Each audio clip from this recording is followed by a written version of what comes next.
One day morning உடுமலையிலேருந்து நம்ம customer ஒருத்தவங்க ragi brownie வேணும்னு சொல்லியிருந்தாங்க. 12 பீஸ் வேணும் அப்படின்னு சொல்லியிருந்தாங்க. அதுதான் வந்து ப்ரிப்பேர் பண்ணிகிட்ருக்கேன். நல்லா ஆறுனதுக்கப்புறம் வந்து பார்த்திங்கன்னா, இந்த மாதிரி நல்லா கிரிங்கிள் டாப்போட ரொம்ப ஃபஜ்ஜியாக இருந்துச்சுங்க. எல்லாமே கட் பண்ணி நம்ம வந்து கொரியர் வந்து கொடுத்தாச்சு.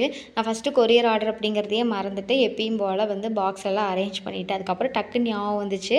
சரின்னு சொல்லிட்டு எல்லா ப்ரௌனிஸுமே எடுத்துகிட்டு நீட்டாக வந்து கிளிங் ராப் பண்ணி அதுக்கப்புறமா சேஃபாக வந்து செக்யூர் பண்ணி சென்ட் பண்ணியாச்சுங்க. எங்கள் வீட்டுக்கு பக்கத்துலேயே இருக்க சிவன் கோயில் தான் எனக்கு ரொம்ப பிடிச்ச சிவன் கோயிலும் கூட. அடிக்கடி போகணும்னு சொல்லிட்டு தோணும். ஆனால் வந்து எனக்கு அது போகிறக்கான சுச்சுவேஷன் வந்து அமையிறதே கிடையாது.